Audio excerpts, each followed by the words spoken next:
خانپور شہر کے واحد تفریحی مرکز شہید بےنظیر منی کرکٹ اسٹیڈیم کی حالت شدید زبوں ہے۔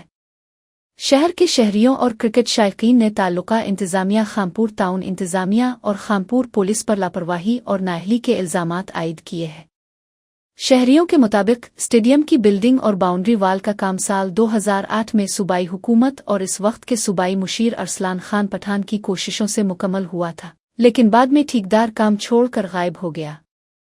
چند سالوں بعد انتظامیہ کی غفلت اور نگرانی کی کمی کی وجہ سے اسٹیڈیم کے باؤنڈری وال کے سر چرائی شروع ہو گئے اور شرپسند عناصر نے رات کے وقت بلڈنگ کو نقصان پہنچانا شروع کر دیا۔ شہریوں کا کہنا ہے کہ اسٹیڈیم کا فرنٹ اسٹپ اور کچھ قیمتی لوہے اور سری چوری ہو چکے ہیں اور اس صورتحال سے کھیلوں کے شائقین شدید متاثر ہیں۔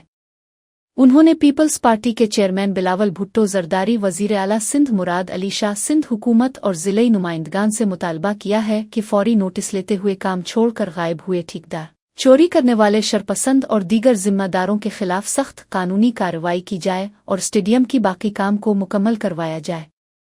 شہریوں نے مزید کہا کہ اسٹیڈیم میں چوکیدار مقرر کیے جائیں اور کھلاڑیوں اور کرکٹ شائقین کو کھیلوں کے حوالے سے مکمل سہولیات فراہم کی جائیں، ورنہ احتجاج کا دائرہ بڑھایا جائے گا۔